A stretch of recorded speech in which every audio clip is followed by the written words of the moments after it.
Hello and welcome to Don't Call Me a Diva, the podcast or YouTube or whatever.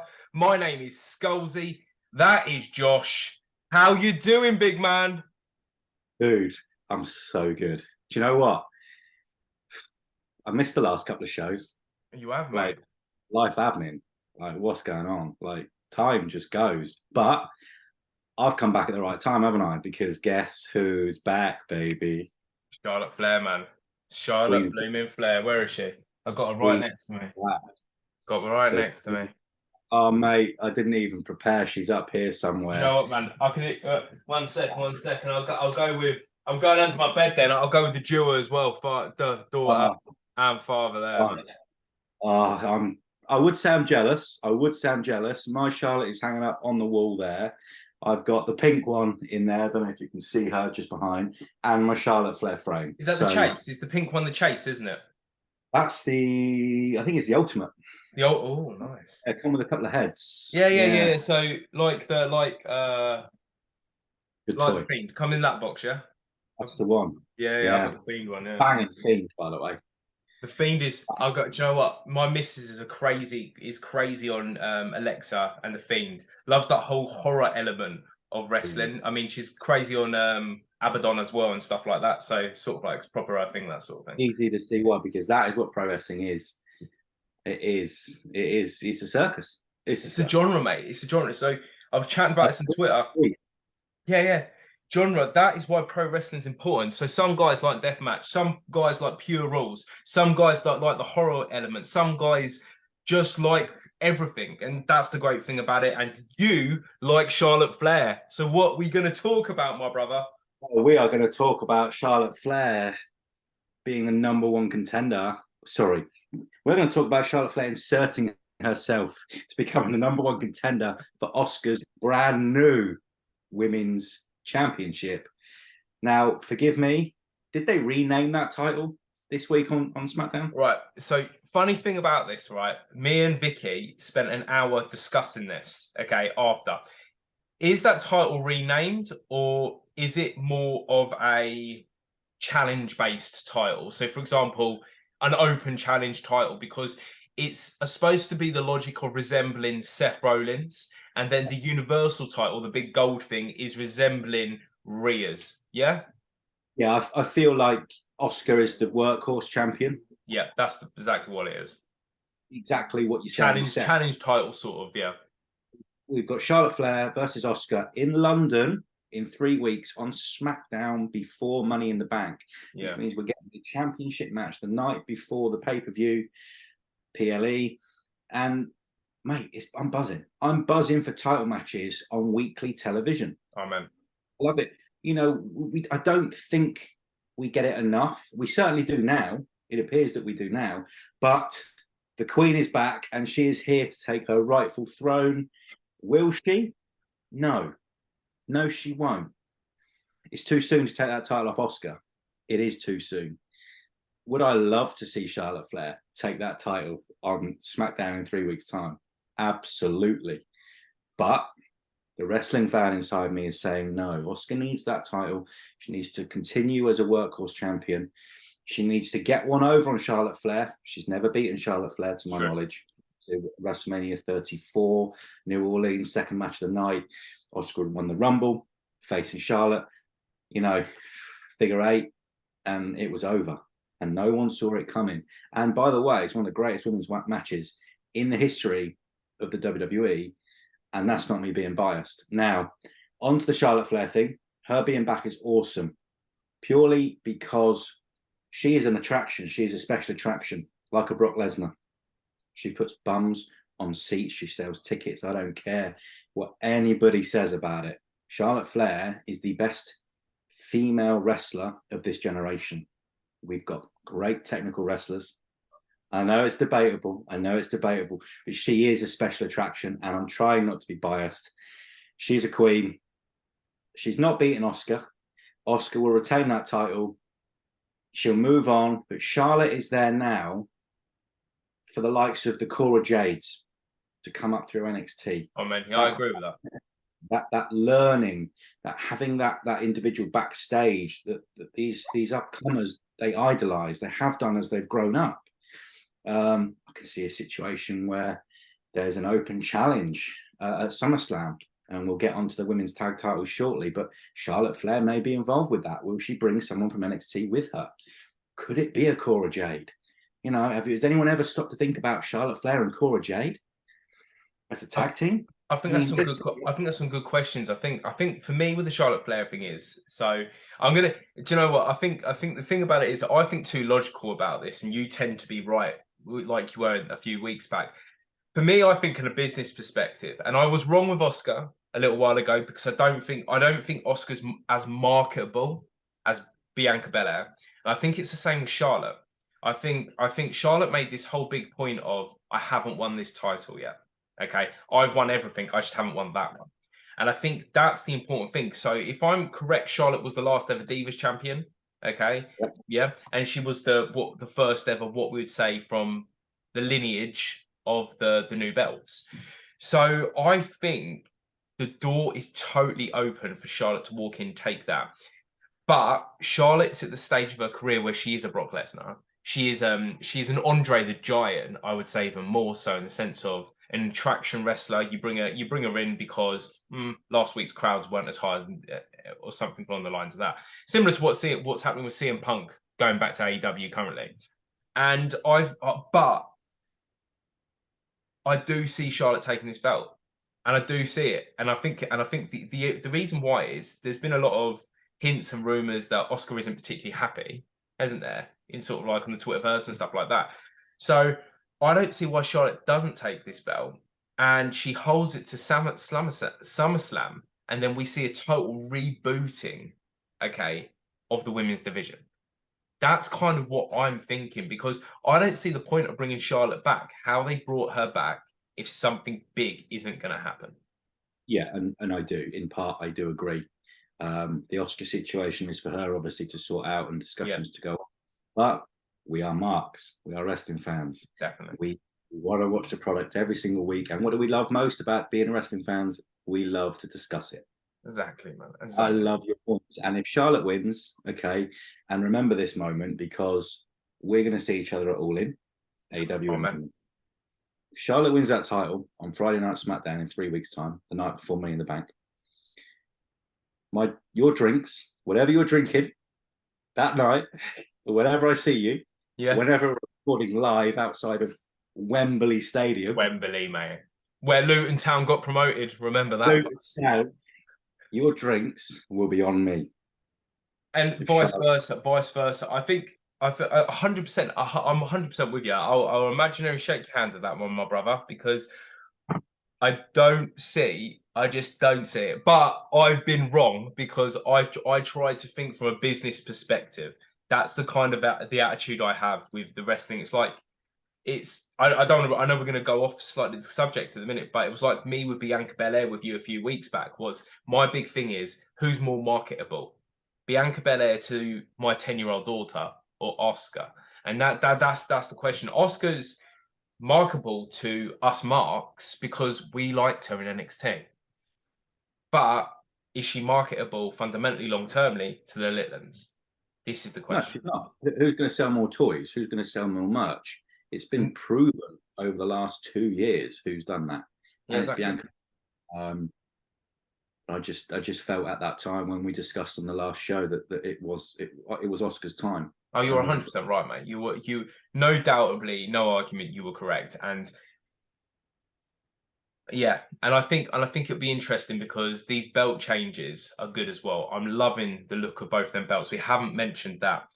I love what Rollins has got. Do you know what I like about it? Is it's got this crazy hint of the winged belt. It's got this crazy, beautiful hint of the NWA belt. It's got a bit of everything you want from classic wrestling. The big gold one from WCW. It's got all of them elements in it. And do you know what? I'm really glad what WWE did. And look, you know me, I'm not going to be saying WWE is incredible, is amazing, or anything like that often. But what WWE did right was they kept the belt looking the same as the men's belt in the sense of in the gold.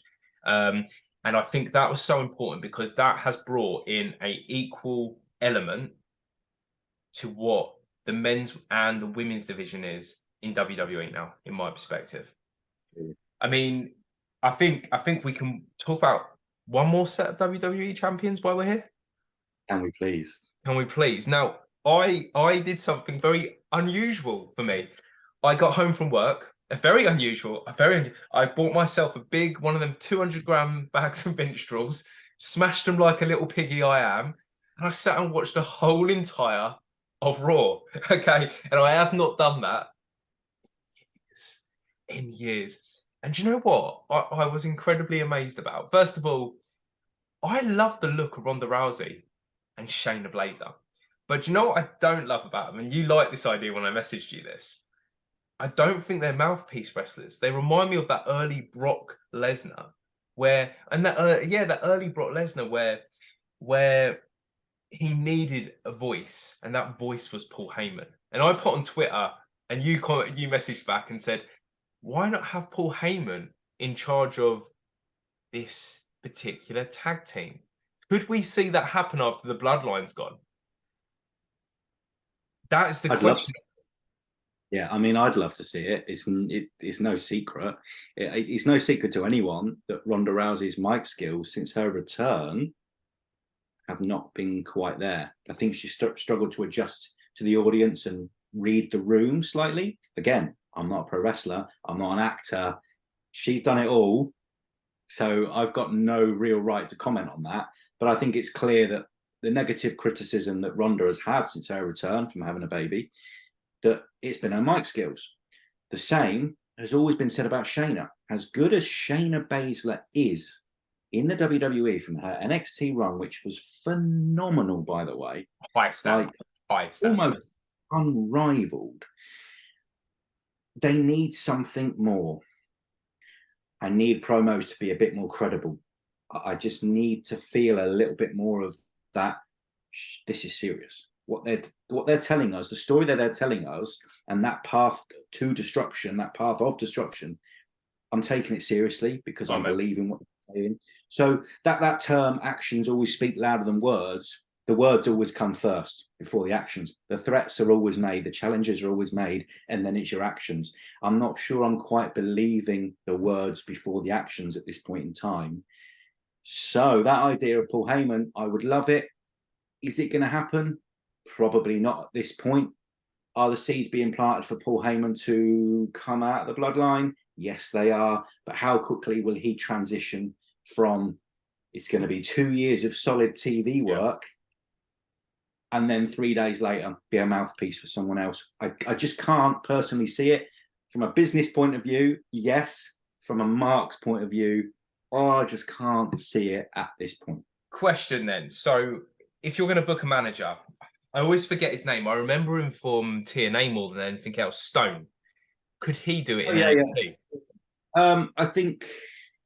I don't think he would be suitable at this point, the way he's been booked and portrayed, to be the manager of Ronda and Shayna. If it were me, and if he was willing to travel, it would be Paul Ellering for me. That is good. That is no. That is good. The situation with the Authors of Pain in NXT, then getting brought up to the main roster, I'm led to believe was Paul Ellering didn't want to travel. Yeah. So he was no longer the Authors of Pain manager. But I believe there was talk about bringing AOP back, Paul Ellering being mouthpiece. Nothing's come of that. If Paul Ellering is available and is willing to travel with Shayna and Ronda, by all means, let's get Paul Ellering as a mouthpiece for me. That would be. I like that. I like that. I like that a lot. I think the important thing about them two absolutely incredible talents in the ring is that's all they need. As soon as they've got that, the world is theirs.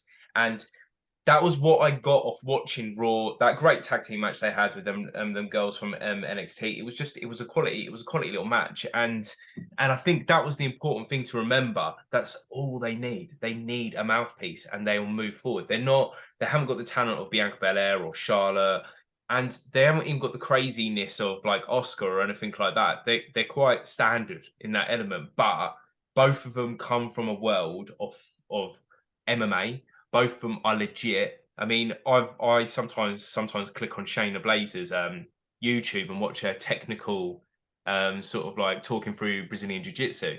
And I think the thing about it is I find you're interested in what you're saying because you're giving me facts, but I think it's the storytelling that's the development thing.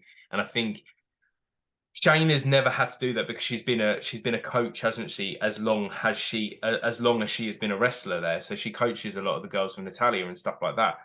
But yeah, I think that's a really good call, man. That's a really good creative call. Actually, why aren't you working for WWE? Do you know what I mean? WWE. Oh, listen. But Triple H, man, Hunter. If you ever watch this, very much Dave do. Hire this man. Don't hire me, man. I'm getting shiz wrong, man, all the way round. We come as a pen. We come as a duo. I don't go nowhere without you, Bo. But I mean, you wanted to you messaged me earlier with a canny idea. You wanted to talk about Jade. Let's go to our girl, man. Let's go to Jade Cargill. Hey, I always want to talk about Jade. I always want to talk about Jade. Jade is money. Like, 100%. And I'm not even talking about her portrayal of herself. Jade is money. By the way, if any of our viewers or listeners can guide me to get the Jade Cargill, the new Jazzwares Jade Cargill TBS figure, the money with the green hair, I know it's on the shop, AW shop, but not the global. If anyone can guide me in that way, I need that action figure. I'll send you. I know where you can get it. I'll send you a link. But you might want to hold on because there is a Jade Cargill TBS title holding in a double box with Britt Baker out soon. So it depends it depends what you want. I'm starting a little AEW women's section downstairs in my house. So that's the one I was looking at. I was looking at Double Trouble. How can I hit as many as possible there, man? Okay, it's a good shout. But yeah, thank you. So Jade Cargill, we know she's recently lost the TBS title. She got to 60-0. We spoke about it a couple of weeks ago. A successful title defense at Double or Nothing 2 weeks ago against Taya Valkyrie. A very good match. We predicted it. I think a prediction on my end was Jade would win, but she would hit the Jaded 3 times. She didn't. But she still picked up the win, which was great. And then smart Mark Sterling decided to say that they would beat anyone, anytime, etc., etc., etc. And out comes the returning Chris Statlander, by the way, who is an absolute star. Like, Chris is money, and I will have no one else tell me any different. She's had 2 serious injuries in her time in AEW, which has derailed her. But she is now the TBS champion. She beat Jade in record time, effectively, the TBS title at Double or Nothing. I think the Chris Statlander thing's an interesting thing. Is she's trained by the best, Pat Buck and sort of by Brian Myers. To be very honest, from what I understand from a lot of the rumor mill and stuff like this TBS title or even the world title, she would have had this on her waist earlier if she wasn't injured. The 2-time serious kick-ass injuries. I mean, and you can watch her progress on Insta. She worked her ass off to get back to where she was. And you know what? To be very honest, me and you particularly, are good at guessing what's going to happen. And none of us saw that Chris Statlander coming back and taking that belt. And I think, look, man, smart Mark Sten, I love the guy. I think he's probably my favorite. If you want to know the honest truth, he'd be perfect for Ronda and Shane. He would. That's the annoying thing. Okay, but it's like it would.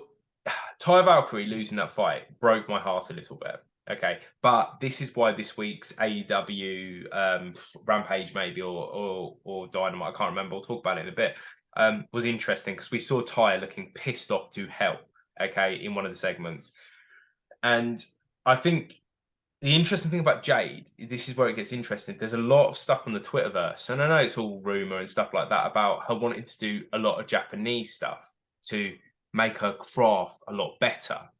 So I'm wondering, is she going to take a little tiny break before coming back? Or are we going to see her coming back full-fledged? Or is she going to come back 3 or 4 times? What do you think, man? I think obviously the contract situation in AEW for a lot of people is creative openness, creative freedom. Yeah. See, they're very high on Jade. They won't want to lose Jade when it comes to any renewal. So I think it's going to be crucial to listen to Jade and what her wants are and what her needs are. Definitely. It's very obvious that she's green. we're not going to see 15, 16, 17, 18-minute matches out of Jade anytime soon, unless she just works on the craft a little bit more, learning new styles, working with more people. She's going to have to work with, and I need to word this in the right way, she needs to work with better talent than what she has done during her TBS reign, a lot of squashes. She needs to work with the hierarchy in the women's division in AEW. Hi, Valkyrie. I think that was a good start. She's going to have to take a few more losses. The only way for her to do that is by returning as a face without the baddies, without Smart Mark, having a daughter as a massive part of the next step. Look, I'm thinking more of a Bianca Belair type of mold with this, you know, being one that the kids they look up to, especially the young girls that they look up to, as this absolute superstar. I think that's the way that you book Jade on a return. I hope she's back before London. Obviously, want to see her all in at the end of August. I assume she will be. I'd like to see her have a top match on that card. Would it be with a Mercedes Moné? Could that be the situation for her for the IWGP women's title? She's not the champion at the moment, but No, Mercedes may win it back, although she's injured. So there's a lot of that going on in my head for how do you book Jade. But I think ultimately breaking it down, return, face turn, focusing on her family, her daughter, using that as her drive. Taking a few L's, it's easy to take L's as a face. But I just hope she's back soon, August time. See, I'll take this a slightly different direction to you, actually. I'm wondering, is it worth giving her to Athena in Ring of Honor? And I'm wondering if we make a trade, okay, of Athena jumping up to the big roster of AEW, Jade dropping down, holding that Ring of Honor championship for a fair old while, and then returning. Because that green thing you saw quite a lot, I think, in the sense of her feeling green, her being new to this craft and stuff like that. And I think Ring of Honor could possibly be the place where she could learn her business. You know, I'm a mark for Ring of Honor, so I want to see that. And to be fair, that will make you buy the subscription and make many others. But I'm wondering if you drop her down into, I hate saying this because it breaks my heart, we've talked about this, a developmental in the sense of Ring of Honor, and give her to Athena and let Athena beat her 5 or 6 times. Give them a seven match run where or something along the lines of that, and Jade proving herself against, I would say mate, I'm dead honest with this one. I think Athena's up there in the top 5 for me personally in wrestling currently. And I've said this to you loads of times. I'm a massive fan. I'm obsessed, actually. Like you're obsessed with Jade, I'm obsessed with Athena and that element of her talent. And I'm wondering if that might be the best way for her, because I think she needs to sit under that learning tree. And I think Ring of Honor is a good place to do it, because you look at people like Kiera Hogan and stuff like that. Kiera Hogan has been in the business for ages, just never had the break. And we could have a look. Kiera Hogan could go and beat Athena, and then we could see an ex-baddie fighting Jade. That's what I would think might be best for Jade. Plus, you're talking about the kid thing, and I'm thinking Ring of Honor is pretty much not going to move away from Universal for the near future. Even though I'm kind of hoping that they say hop to Wembley at 4:30 in the afternoon and watch Ring of Honor. That's what I'm hoping they're going to say. But yeah, that's the way I would do it. I would drop her down to a developmental, and I would give her that Ring of Honor belt, and I would make her the most dominant champion ever in Ring of Honor. She would have to beat the Athena 25 record, and then see her smashing people like Kiera Hogan to pieces. That's where I would go with it, because I think we're going to see our personal favourite, Sky Blue, jump up to that level, to AEW. I see Athena following her very quickly in the next 6 months. So that's kind of what I would do with Jade, but that's my perspective. I agree. I really like it. Really like it. So just either way, whatever happens, as long as Jade is on my TV screen each and every single week, I do not mind. But let's bring her back. Let's make sure she feels refreshed, and let's make sure she's crafting. Yeah, I agree. She's just getting that green tag away from her, because that's a massive tag. The word green, I don't like it. She used it in attire so many times, but I just don't like the term green. So let's get her away from that. Let's get her as a face. Let's get her in Ring of Honor. So face, Ring of Honor champion, dominant. Let's go 26, and she's back. Amen. Job done. Amen to you there, man. Yeah. So 1 second. Let me just have a look. Got about 9 minutes. So we are scrimping a little bit on Zoom. Obviously, we're still a bit new to the game, guys. So just bear with us, just in case this cuts out. I will tell you when we'll drop out. So, but yeah. So I think that's actually we've done some good booking there. Actually, mental booking it fundamentally. I think yeah, Jade in that sense. So Killer Kelly, man, Masha Slamovich. I mean, listen. I haven't watched Against All Odds, but I have managed to catch the matches that I wanted to watch so far. I have got the pay-per-view ready on Fight TV to watch in its entirety, but I have skipped to what I wanted to see. What a show. I saw your tweet Saturday morning. Yeah. What a show it was. Not to be missed. Is it one of the best Impact pay-per-views of recent memory? Probably in the last 5 years. It probably was. It's up there. I think it's up there with that Slammiversary when Doc Gallows and Machine Gun Anderson and they all returned to that one. Yeah, it was a COVID one, but that is definitely up there with that one. I think the interesting thing about Killer Kelly, I think you've got a friend that's on the Twitterverse that loves them. I think Killer Kelly is the perfect example. So Masha Slamovich to replace Jordan Grace. I did a highlights on Jordan Grace a few weeks back on when you had the week off. And one of my biggest things with my scared thing about it is because Jordan Grace held such a big element of Impact Wrestling. She was a prime example of a great workhorse. And Masha Slamovich and Killer Kelly together combined, they hit that workhorse element. And that's what that match was about. It was a workhorse match of two wrestlers dog-collared together, choking each other out. And that killer clutch, it was just gorgeous, mate. Just